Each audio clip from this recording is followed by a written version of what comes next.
Welcome to episode 73 of Ring Talk for myself, Martin Theobald, and Steve Goodwin. How are you? Not bad. You're in full casual mode today, I like it. Well, no, I've been out in a suit. I've been out in a suit all day, and then I went with Josh to a financial meeting, but I had a suit. Then as soon as I got out there, suits in the back of the car, and shorts and t-shirts. Too hot. It's like the opposite of what you do in boxing. You wander around in casual and then put a shirt on. Yeah, just before the doors open. Opposite way around there. But no, it's good. Now I'm busy doing very, very busy on my financial business at the moment. So it's that's taking priority. Taking priority at the moment. Yeah.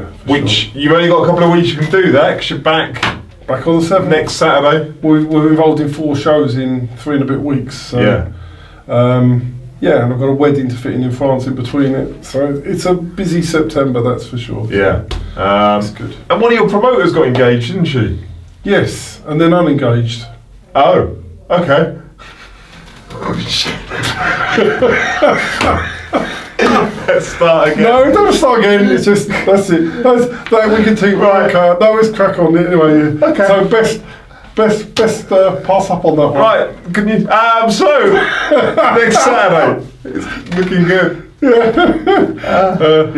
Next Saturday. Yeah. 3 fights that we're going to cover now, and then we're going to go through the whole card next week. Yes. So the 3 big fights that sit at the top, and I don't think you've agreed on a main event, have you, per se? No, I think the 2 English titles are joint main events. Sit side by side. So Yeah, we'll start underneath that. Yeah. Ramez, Mahmood, Jack, Budge, Southern area. I'll say underneath it, but that's a cracking fight of its own right. Well, what you've got here, as I don't manage either fighter, I can give a totally fair assessment of that fight. And it's easy for another thing. I mean, Ramez has fought every fight on our show. Yeah. And he's got a brilliant manager in Mickey Amu, who's a good friend of mine, who manages Richard Comey and Duke Meek, who's fighting in America this weekend. So is Mickey coming down for it next week? He'll be down. He's in America. I just spoke to him about an hour ago. He's in LA at the moment. So Duke Meek is not far from world titles, is no, he? he's on the verge, and he's on this. He's fighting this Saturday. So Mickey's flying back on Thursday and flying back out again for the fight on Saturday. I said to him, "God, you live the life." He said, "It isn't really a good life." He said, "It's quite." I'd imagine I must take it out. It's like people assume it's glamorous, but it's not. Hotel rooms. I know from my experience of dealing, it's not a lot of fun sometimes at that level. Yeah. But yeah, so he's doing that. So Ramez Mahmood, but he obviously has done it the hard way. He's done his 9 fights. He's learnt on the job. He's improved and improved and improved. Jack Budge, however, was in Sheffield as part of the GB underlings. He was the high level amateur, far better than Ramez. But as a professional, his professional resume is not as good as his amateur resume. Yeah. So what you've got here is the hard-working, tough, been through it all, had loads of fights, done it the hard way. Ramez Mahmood, taking on a kid way above him level, in theory, level-wise as an amateur. But as I often say, these are 2 different sports. Yeah. Ramez has had the far better preparation for this fight, the far better testing. But Jackie's a quality fighter. I think it's a really, really good fight. And I think if you were the bookmaker, if these were odds, I think you'd probably price it 4-6 Jack Budge, 5-4 Ramez Mahmood. That's how the bookmakers would price it. I think they'd have Jack Budge as a slight favourite. But it's where would your money go? I wouldn't bet on this fight. No. Obviously, I hope Ramez can win. But I don't feel, for me, say we can cover my betting later. My betting on boxing is specific. It's specific and highly geared. So betting on fights like this would not. Yeah. But gun to your head, if you had to pick a winner out of the 2 of them, it's a hard one, isn't it? I honestly couldn't pick, because I don't think you know with Budge whether he's got that he's translated the form. I honestly can't pick it.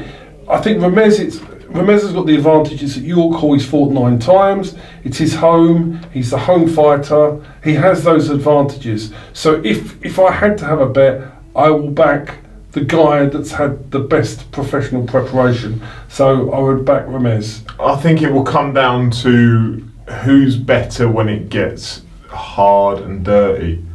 and like when it starts to break down, when everything you've prepared for goes out the window a bit, and you're around 6, 7. Because I don't think either's going to get the other one out before then. No, I agree. And I think by the time you get to around 6, 7, 8, and the fatigue kicks in, that's when I think it's going to be the deciding factor. And I don't think there's any evidence to show who. No. But I think that will be the decisive. So, seeing as you asked me, it's guns to your head. Who would you bet if you had to have a bet?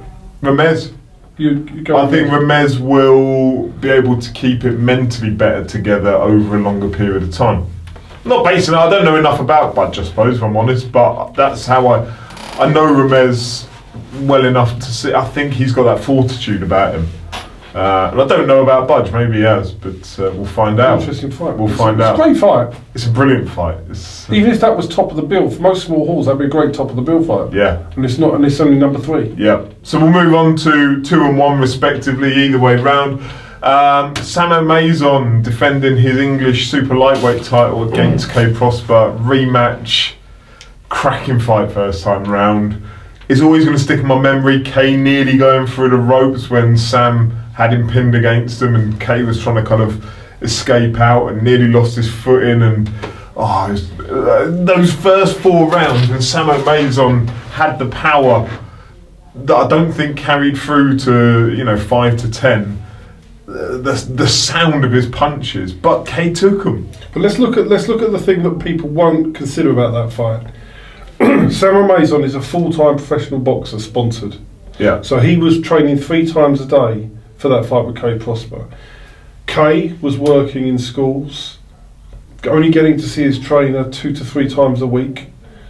His preparation was not ideal. And we won the purse bid here to go 7th of September. Why? Because he's had the school holidays off. So he's been full-time now for 7 weeks. Right. So the whole point about this, the whole point about going in to make sure we won it, was if we didn't win this purse bid, K would have had the same preparation. So now you've got K Prosper as a full-time pro taking on Samo Mason. I hadn't considered that whatsoever. Now that is important. And the reports I'm getting about him, he's fitter, faster, stronger than he's ever been before, and he's working longer rounds. His stamina is better because he only didn't win that fight because he lost the 10th round, and this time his preparation has been absolutely perfect, and he's put so much more work in. He's been training 3 times a day, everything. He's got a full-time nutritionist on board. He's got the whole shebang this time. So there's a difference. Samo Mason. That was Samo Mason as a full-time pro. Do you think that maybe Samo Mason underestimated K going into the first I think fight he did. and might raise his levels a little bit? Definitely. So that's the other bit on the other side. He needs to raise it. If that's Samo Mason, he doesn't win. K Prosper wins this fight. If that's Samo Mason, I think K Prosper wins this fight. I think he knows what it needs to do. We've got it. We've got it at home on the right month of the year. Yeah, I can consider that. This was part of what we were doing. We lined it up so it was bang in line with when his school. He was able to work straight through the summer. Wait a minute, Ramez is a teacher as well, Correct. isn't he? He's training. He's in the same boat. Ah. That's why they're all on the 7th of September. It's just twigged. So both Ramez and K have been full-time pros for these fights. Right. That's part of what the smartness is when you play these games. Yeah. That's why we did it. Hadn't twigged at all. There you go. So yeah, I mean it'll be interesting to see, because I do think Sam maybe underestimated where K was at for that last fight, and certainly he would have probably struggled to get enough quality footage of K going into that fight. Now all his footage is up there of K. And also he did hurt K in the first round, so you still got to remember K will have to weather that storm again. But what I do believe now is, providing K doesn't get caught early, I think K wins. Yeah. Yeah, well, I say those first 4 rounds, the power of Sam's so evident. Like, you could see it, you could hear it, you could see it in K. And when he was hit, when he was tagged, it was obvious. Yeah. But on the other hand, he knows he can take that. Great fight. Fascinating. Again, fascinating fight. Yeah. Again, I mean, if I was a boxing fan, I'd want to go to this show. Yeah. Yeah. for either of those two fights, and then we got the third one. So let's go on to the third one. Wadi Camacho versus Deion Jumah. No, I can't comment on that. Or is it Deion Jumah versus Wadi Camacho? I don't know. It normally be in alphabetical order, wouldn't you? You know, Wadi Camacho, Deion Jumah, because it's a vacant title. Okay. So yeah, English title. Yeah. British title eliminator. Yeah. No, it's not an no. K Prospere Amazon's a British eliminator. So I would imagine the winner of that will get a shot at the British. Yeah. But no, this is just a straightforward English title. Right. So it's the biggest fight for Jumah of his career. It's not the biggest fight for Wadi in terms of titles that he's fought for. He's been Commonwealth champion. He's fought for the British. But it's the biggest fight for him in terms of what's on the line. What's on the line? Because he has said clearly to me that if he doesn't win this, then that's him done with the sport. Which but he's worked very hard and he's very confident, and I know his preparation has been good. Yeah. So. Who's he got training him now? Because it's not Terry Coulter, is it? No, he's got a couple of guys that work with Terry Coulter doing it. Okay. So for Deion, he's away in camp presumably with Gary Logan. So it's a fascinating one because you've got one coming up, one. People may say he's on the decline, Wadi, but people have been saying that for the last 5 years about him. I don't think you can say about the Coley fight. Coley was too big, too strong, and they do that to lots of people. So I don't think you can say what is in decline because of that. Because before that, he had a career best performance beating Arfan Iqbal. Yeah. So to say he's in decline would be totally unfair in my opinion. Yeah, no, I agree. I say people have been saying it for many years, and he keeps pulling out career best performances. Yeah. But the reason that he'll retire after this fight, or he says he will, and he's agreed to, if he loses, because if he doesn't beat Deion, then really where is there for him to go? He's back at Southern Area level as an opponent, so he doesn't want to do that. So, but if he wins, he's back in the big time. And presumably, Coley will be moving on from that British title at some point soon. I mean, I would imagine whoever wins this will get a crack at the British. Yeah, or very, very shortly get a crack at the British. Yeah, I mean, this is such a hard one to call because I don't think we know what Deion's about, really. He's always been that person that people speak of, but even then it was mainly as a light heavyweight, and since coming up to cruiserweight, he took out Ozzy Jervier with some ease, I think it's fair to say. And now it's another big test. It's a big step up from Ozzy Jervier to Wadi Camacho. We don't know what there is, and we'll find out. I think you'll find out how good Deion is, and you'll find out where Wadi exactly is in his career. Yeah. But you're not going to make a prediction on that one, are you? No. And I'm not either, because they'll tell me off. So I think it's one for no predictions, that fight. Yeah, and just those 3 fights alone will make a cracking night of action. Then there's the entire undercard that sits underneath that, which we'll come on to next week. So if you are sitting at home thinking I want to go to a boxing show in September, that has got to be the best show to go to, value for money. People can get tickets? Yeah, myfighttickets.com. You can get them on there, or buy them from the boxers on the show. So any of those boxers we mentioned should be able to get them from? Yeah, plus the undercard boxers as well. Lovely. Right, cool. Before I go any further, sponsors.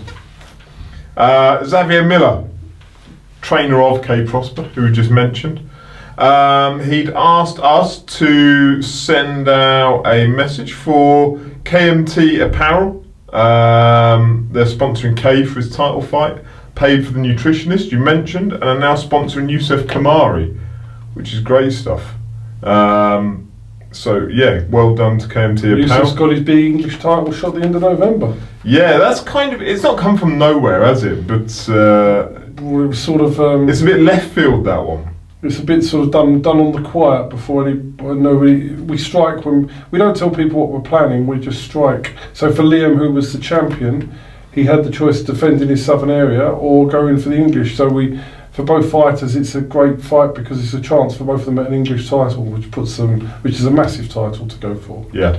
So that's great, but yeah, we do things on the quiet. It's the smartest way to do it. Yeah, I'd say it kind of came out of nowhere as a move. We've got a question about it in a minute. Oh, okay.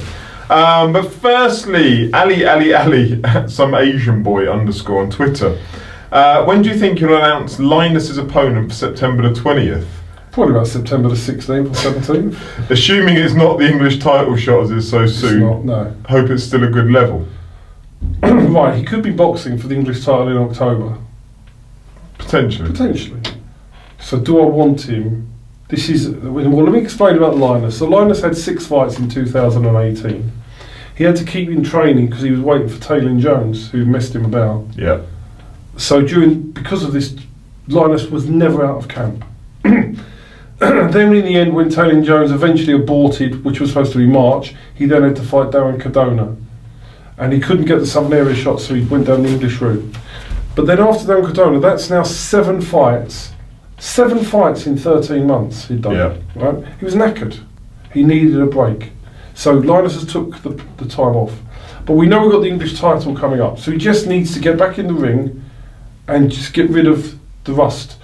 There's no point putting Linus in some war for nothing on the 20th of September, knowing for well he can have an English title fight a month or 6 weeks or 8 weeks afterwards. It is a prep fight for the English title. Let's be thinking what it is. It's about Linus just Going through the motions. Going through the motions. It's not about, don't expect to see Linus Udofia in a really hard fight. And so this is on the Ultimate Boxer undercard, Yes, isn't it? he's not, Linus is not, he's off TV, so it's not going to be on television. Yeah.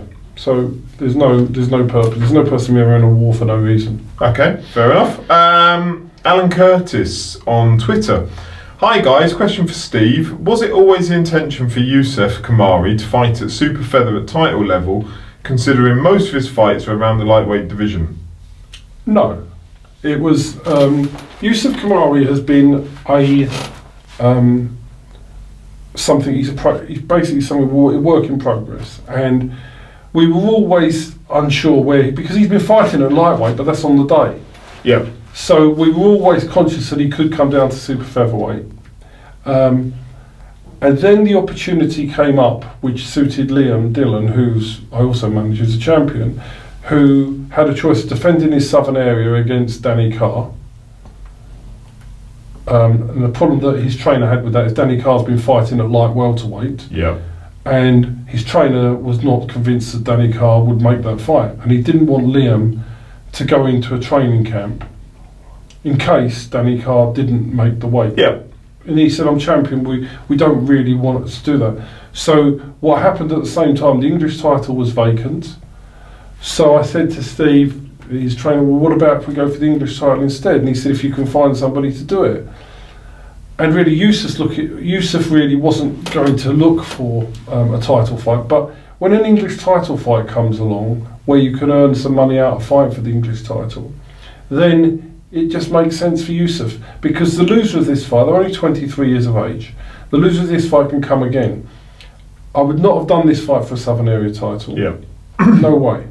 But for an English title, it's a different ball game. You're one step from the British title here. So it makes good sense for both of them to have this fight. And the winner's only a fight or two away from the British title if that's the route they want to go.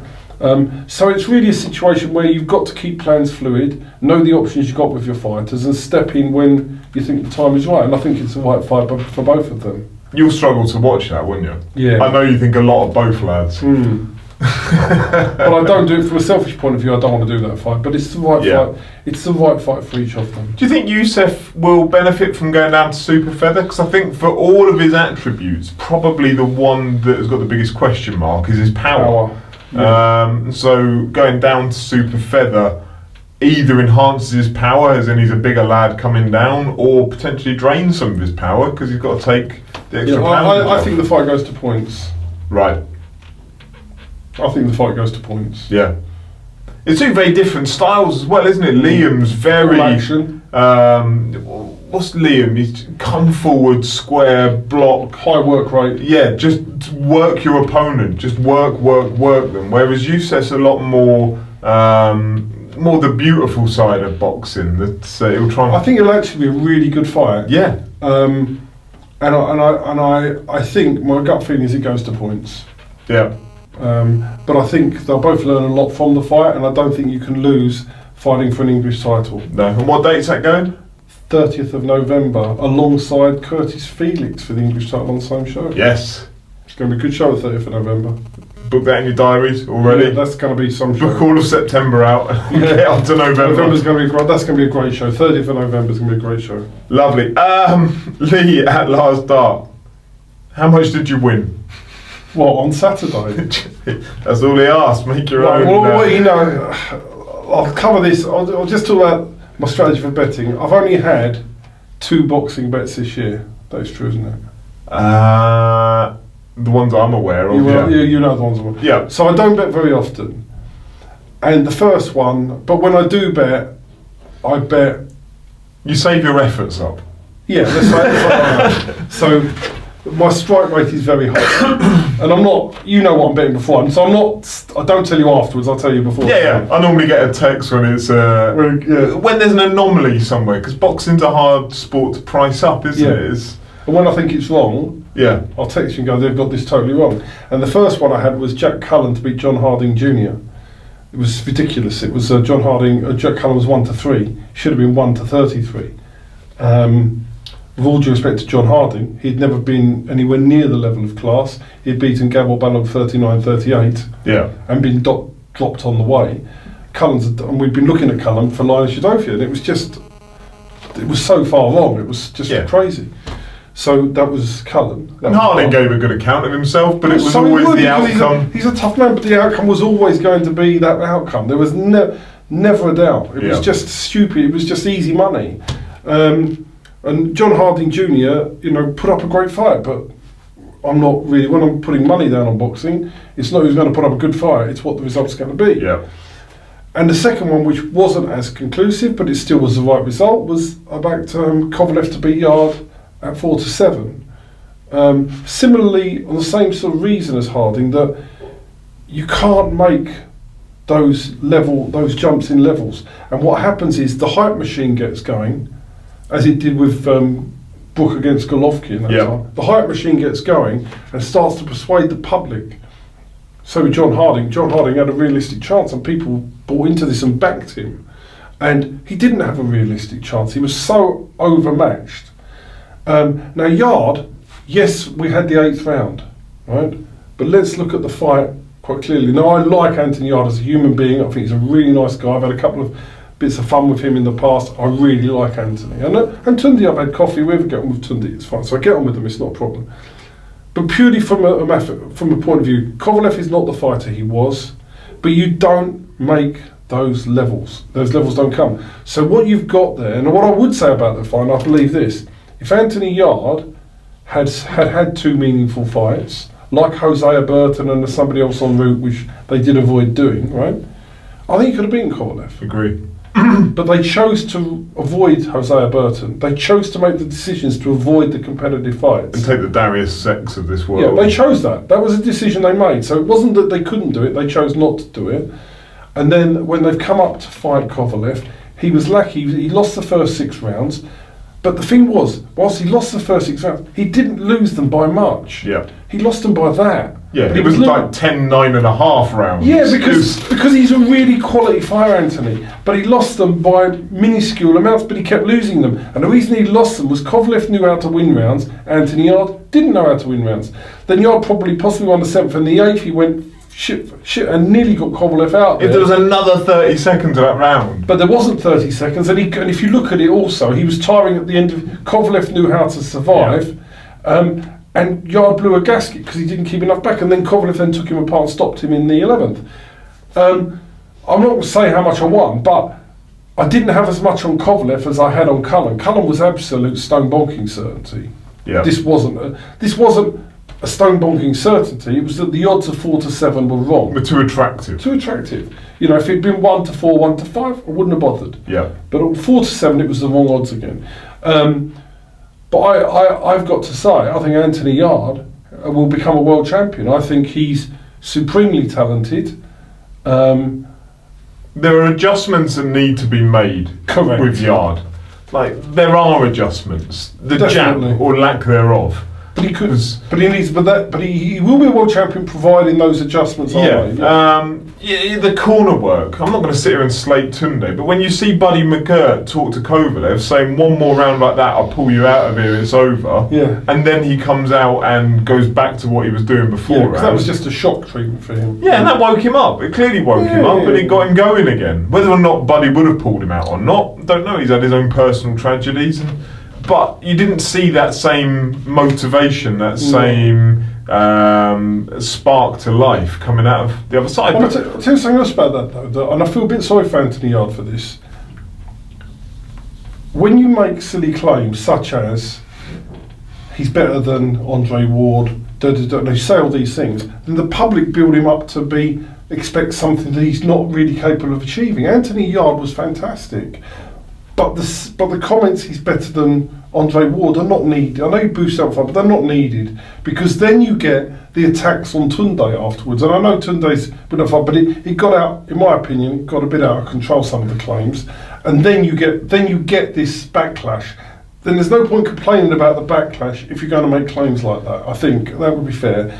I wish them both all the best. I hope they become world champions, and but I think some of those claims were too much. Yeah, because it's the same with Frank Warren has been saying for however long. He's above domestic level and he's at world level and he's number one with the WBO. You can't ask us retrospectively to judge him as a novice when we've been told beforehand that he's... Well, if he is that, why didn't he have the appropriate fights? Yeah. And they chose not to have them. Yeah, but... We go on the Frank Buglioni thing. Well, I know we're going to be pulled on the questions afterwards, but yeah, I mean, like a Frank Buglioni would have been a good fight. Hosea Burton would definitely have been the perfect fight for him.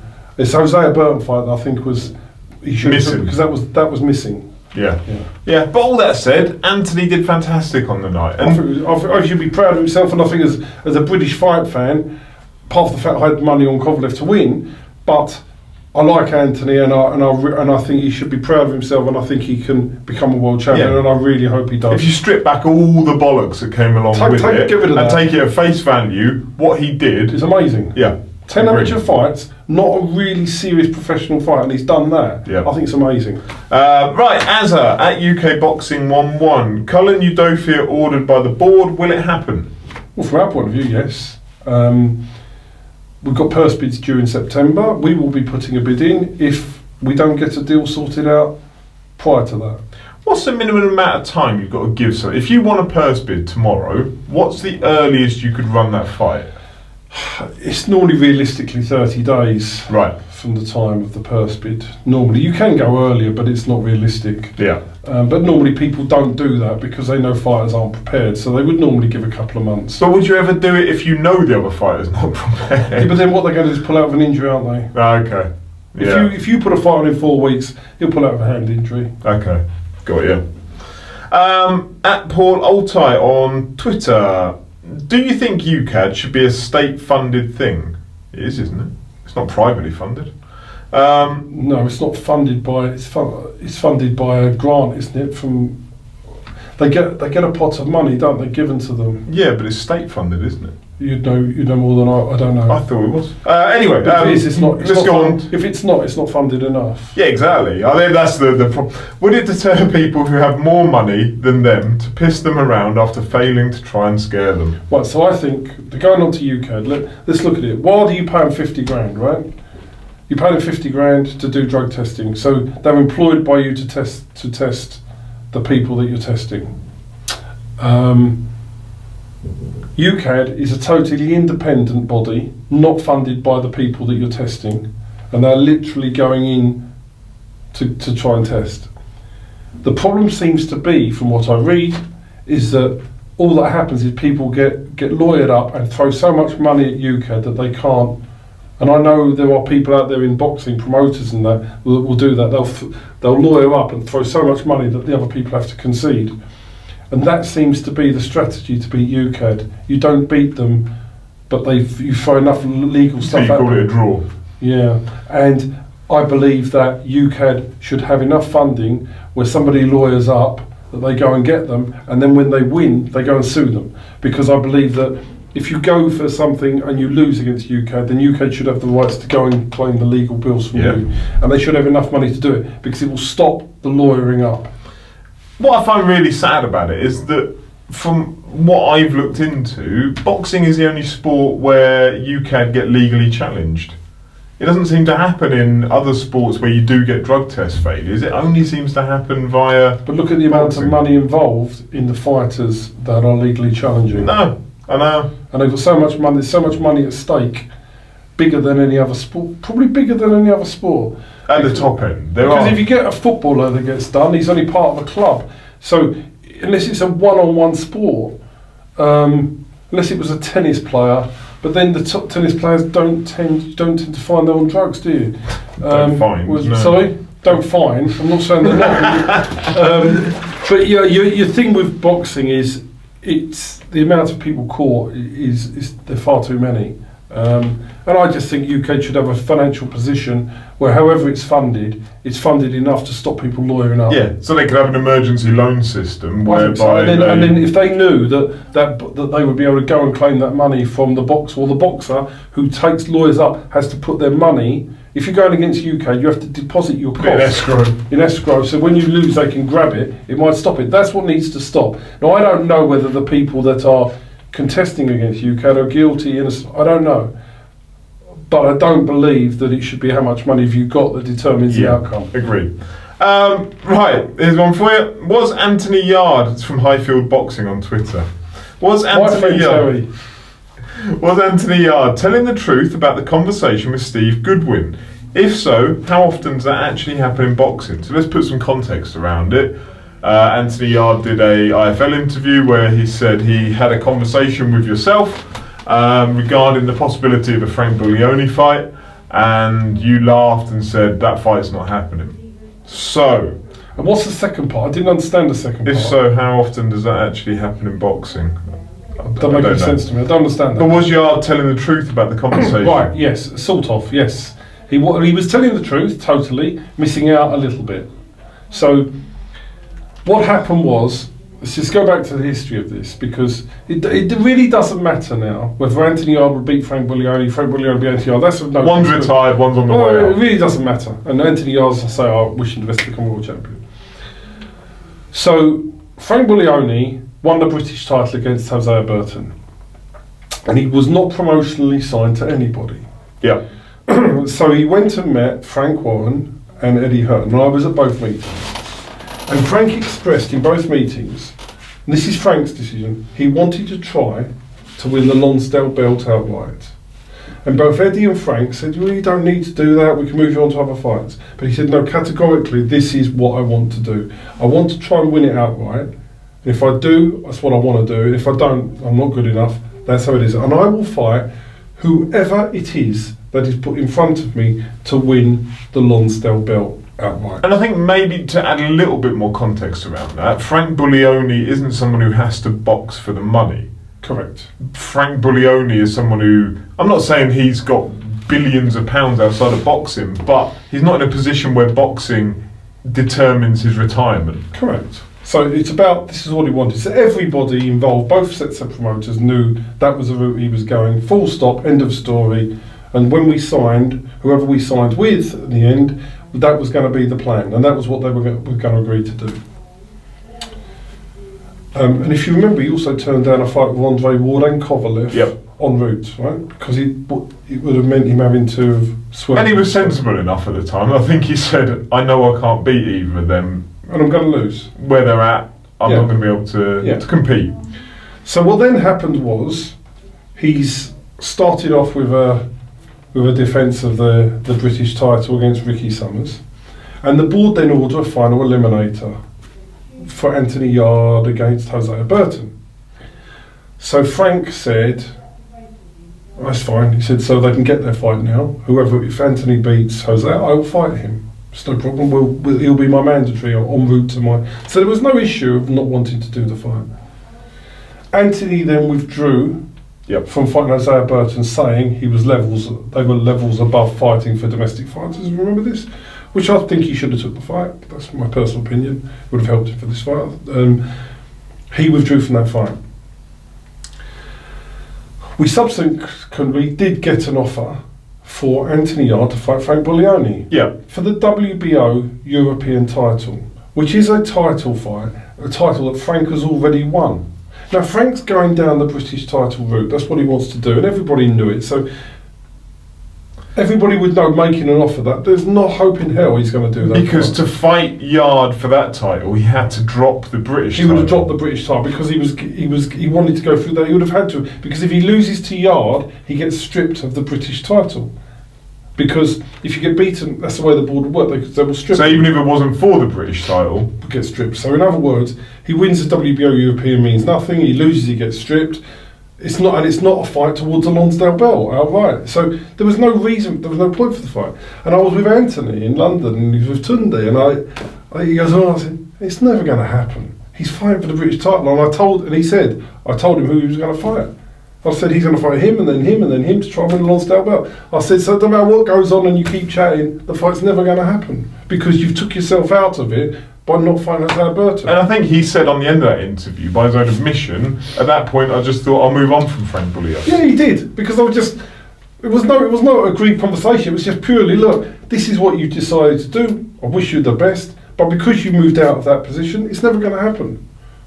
That was it. So he's totally spot on, apart from the fact that without the background. So Anthony's telling the truth. I'm just giving you the full facts behind why it didn't happen. So yeah, it's true. But I think there's this misconception that you and Yarde are loggerheads about it or dislike one another about it. I really like him. Yeah. I really like him. I really, really like Anthony Yarde. Absolutely not. Yeah. Absolutely not. Cool. Hope that puts it to bed. Once and for all. Boxing Domination on Twitter. Our young man who came in here. If Jumah gets past Camacho on the 7th, what next for him? I don't want to answer that question because I manage both of those fighters and there's no guarantee Deion gets past Wadi, and I don't want to disrespect Wadi by talking about that. So I think that's a question you can ask me if the result goes that way, or if Wadi beats Deion, you can ask me the same question the week after. We'll come back to that. Yeah, I think that's a revisit one, yeah. Sean Wright at Boxing Viewpoint on Twitter. Steve, you seem to have a good relationship with the fighters on your books, and some have returned. Do you think boxers care as much about being guided properly in terms of looking out for their physical and mental welfare as they do their financial reward? I think it's like anything in life. Some do, some don't. I think it's like saying, when you've got a woman, does she care about the money from the man provides or the fact that he's a good father to their children? Some women will want the money, some will want the father of their children, some will want both. Yeah, and I think the physical and mental well-being and the financial rewards aren't necessarily mutually exclusive. They can both come together. Sometimes, yeah. But sometimes you could be offered more financial reward for somebody who's sweet to you in your ear, but they're not giving a shit about your financial well-being. So it's whether you grab the money and go with somebody who's not really got that in your best heart. So if you go back to the Wadi Camacho against Lawrence Okoli fight, there was an offer made there. I know in advance that wasn't the figure that you'd asked for Wadi to take that fight, knowing the size of the challenge that Okoli posed. And so you didn't let Wadi take that fight. I'm sure Wadi, as a fighter, would have said, give it to me. Of course. Whereas you held your ground and said, no. Want this amount of money? Yeah. And then they eventually came back and said, here's the amount of money you asked for. So in that instance, he's both financially better off, and you were looking after his well-being as much as you could for a dangerous fight. And that's what I do with all my fighters. But some of them either cannot, the majority do, but some don't appreciate it, or somebody whispers a load of bollocks in their ear, and then they get their head turned. That can happen. That's anything like. It's no different than a bloke going down the pub and some woman telling him that his best thing since sliced bread. It's the same sort of thing. Yeah. Somebody's sweet to them, they might be happily married at home, and all of a sudden they become unhappily married because some dollies come up giving them the come-ons. It's just how it works. It's life, isn't it? And so when it happens as well, some boxers give you a heads up about it and some don't. Yes, and when some are thinking about it, then the ones that do give me the heads up, they get looked after, because it's very important that the boxer, you want to see the loyalty come back both ways. Yeah. Won't give any details. Daniel Smith on Twitter. I can't remember if we sorted out the tickets for Daniel. He won tickets ages ago to come to one of your shows. I know he sent me some dates. I need to check. When a fighter skips a few levels and is on a bigger stage and earning well above what they normally do, how difficult is it for the next fight back down a level or two, the payday massively reduced, to manage a fighter in that situation? Their expectations, motivations, etc. Well, the only one that I've had that's gone up and then gone down would be Wadi, wouldn't it? Yeah.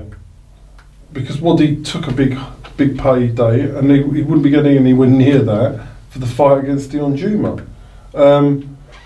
So no, Wadi wanted to fight again, and therefore he didn't command that value anymore. But he understands that. Yeah. So therefore, Wadi knows that to lose again, his values diminishes, and to win would give him a higher value. So if the boxer's has got some intelligence or understands the business, it shouldn't be a problem. As long as if you're managing the fighter's expectations properly, then it shouldn't really be a problem. I think that works both ways in that fight, doesn't it? The Deion is, I'm sure there are probably fights out there that would be, I'm not saying a step too far, but a really, really, really hard challenge that Deion could probably get.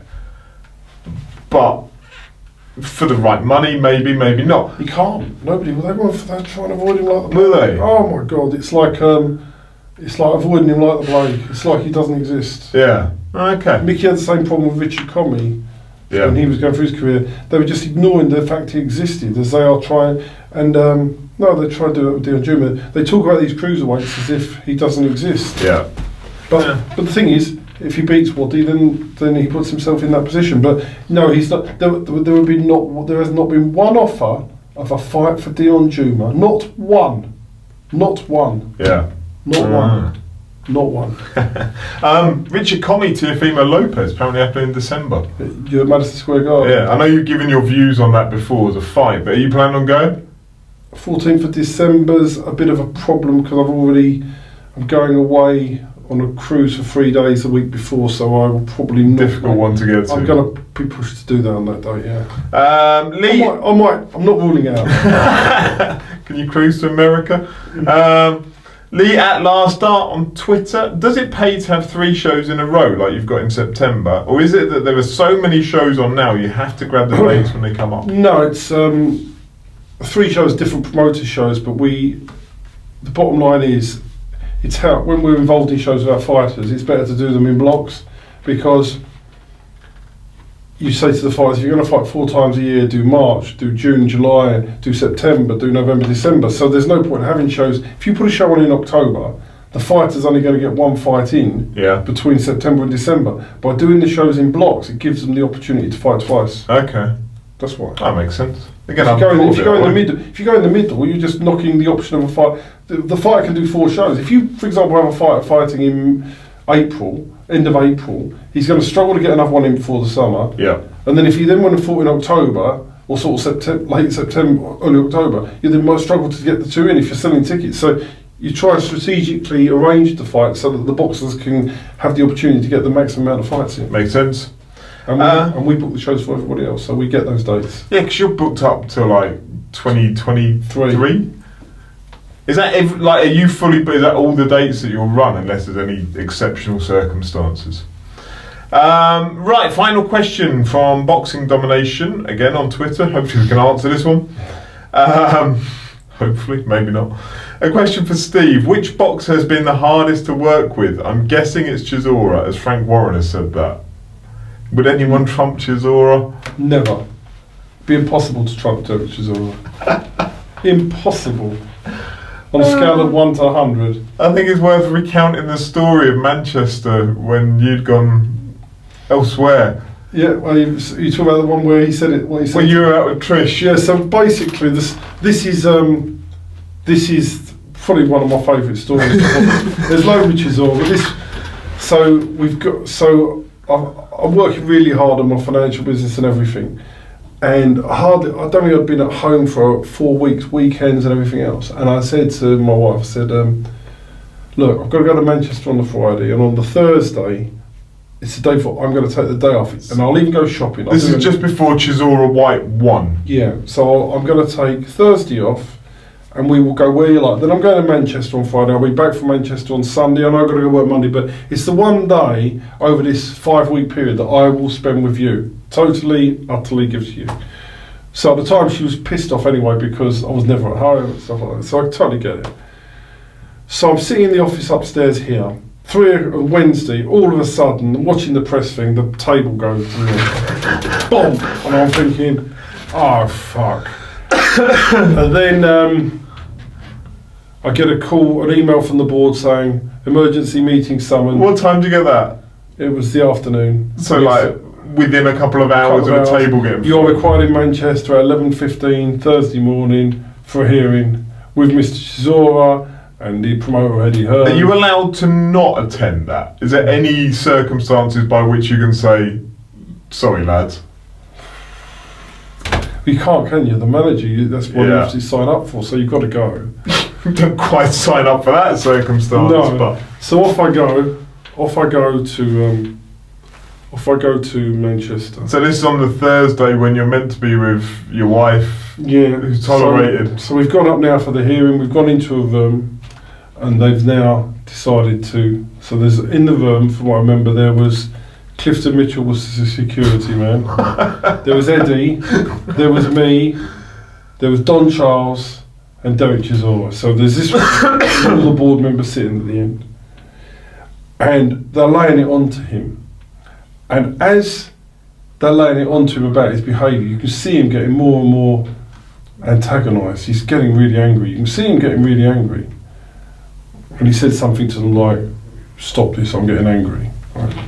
Which is not the words I want to hear out of Derek Chisora's mouth. Something like that. So the meeting was suspended, right?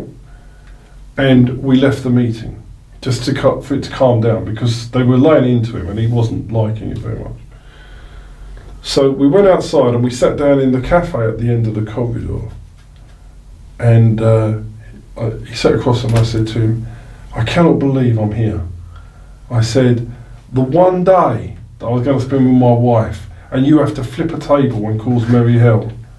And he looked at me and said, "That's what happens when you deal with the insane." And I looked at him and he meant it. And I thought, this is true. You can't argue with that. I don't really want to deal with the insane. I want to deal with sane people. Anyway, cut long story short, I've got to tell you this is a funny story as well. I've never told this one in public before, but this is a true story. Before you do, can I ask a question about that Chisora one? And I don't think I've ever asked you, and I don't know whether you can tell me or not, certainly when the camera's on. I heard at the time from, I can't even remember where it was, that, because that was the main event undercard, wasn't it? Yes. For Joshua and someone. Yeah, Steve. The one that fell over in about 3 rounds. Yeah. I heard that Hearn had booked a ring and a venue, a small venue in like Finland, maybe, for if the British Boxing Board of Control called off White versus Chisora, then Hearn would have just bypassed that by taking the fight over to, I think, Finland, and putting it on there, but showing it as part of the pay-per-view package. That hadn't happened. Right, okay. That definitely isn't true. No, I can't remember where I heard it because from. there wasn't any time. That was never mentioned. And Eddie Hearn was confident that the fight would go ahead. Okay. The fight would go ahead. Anyway, sorry, the other story. So what was the other story? Oh yes, so this is true, and I might have told you this privately, but I'm quite happy to, it's just funny, it's a funny story. So I decided, not for me, I don't want to manage him anymore. Yeah. Right? It was so, I just thought, this is just too mad for me. So I had a meeting with him down in Hampstead Garden suburb, have I told you this? No. So I thought, how am I going to get out of managing him without saying to him in a nice way where he's not going to get too angry, right? Yeah, which I'd imagine is a serious consideration. Because I want to resign, right? I want to resign the job, right? Because I just wanted to resign the job. It was just... It takes up a lot of emotional energy. Yeah. Not that like him or anything like that. He goes, but we've all got a mate that sometimes. Yeah, but for me, it was just too much. And there's you've got to remember with my position in life is money is not my god. Yeah. I don't need the money. Yeah. So I thought, if I told you a story, no, you're gonna like this one. So I thought, how am I going to have it? I've got it. So we sat and had a cup of coffee, right? And over the road was Frank Boglione, because we'd arranged the same time to go out and celebrate him beating Jose Alberto. So over the road, I'm meeting in Gauchos, Frank, his dad, and Don Charles, and we all going for this nice meal. So it was going to be, so I thought, I'll do Derek on the way. So I sat with Derek, I said, look, Derek, I'm managing you. And I said, in reality, I don't think it's really right for you to give me this amount of money. I don't feel I'm earning it. Well, I am, but I said, I don't think I'm earning this money. I think you'd be better. You're taking all these punches and you're passing money on to me, and I really don't feel that's my issue. So he said, so is your issue the fact that you just feel that it's not worth repaying you that money? And I said, yeah. He said, well, on that basis, I want to keep you. I'll pay you half. So I stayed as his mate and gave myself a pay cut. You volunteered. I volunteered a pay cut in that fight. That's all it's true. So I ended up not taking the full money for the fight against Dylan White 1. And then I walked across the road thinking, what the fuck have I just done? And you're a smart man. I've just negotiated myself a reduction and I've still got the job. God's honest truth, right? I stayed managing him then we lost to Dylan White. I was still his manager the following year. I went to Monaco. I built him back. And then, so I'd done all the work. At the time I was really going to earn some money, he paid me off for David Hay. Brilliant. And that is God's honest truth. So you weren't at 50% for 12 months? No, I did get the right money the next fight, for that fight, because then I put my money back up to the right percentage for the next fight. So it was just that fight I got. Brilliant. That fight I got less pay for. But then the next fight I did get my money again. But then the time I was going to make real money, he wanted to go with David Hay, which is fine. But I was happy. I was happy with that anyway. Yeah. I do remember the time it wasn't as stressed. I was really happy. So I was quite happy. He said to me, at the end of it, he just said, I think I'd like David Hay to manage me, blah, blah, blah, blah, blah. And I said, that's perfectly fine, no problem at all. More than happy, no problem. But that is the true story of the whole thing. And that is exactly my relationship with Derek. And it was just, I just thought, I'm normally so smart in negotiating. But to negotiate with him, I thought I was being very smart and I was really stupid. But at the end of the day, the money wasn't really relevant. I just thought, I think the story's worth the money I lost. How to not approach your pay review with employers. Yeah. Wonderful stuff. Right, on that basis, that's the end of the show. Hit subscribe if you're on YouTube or podcast apps or wherever you're getting this content from. Hit it now. We'll update at some point about YouTube stuff. Yeah, I've no idea what's going on with it. We'll update next week. But yeah, more and more the fights will start to go onto YouTube as well, won't they? With commentaries and everything. So yeah. All right, lovely stuff. So we'll see you next week. We're going to do a full run through of the September 7th card. And then we'll start to preview the subsequent ones after that as well. Brilliant. It'll be a busy time. Cheers. All right, thank you very much. Thanks a lot.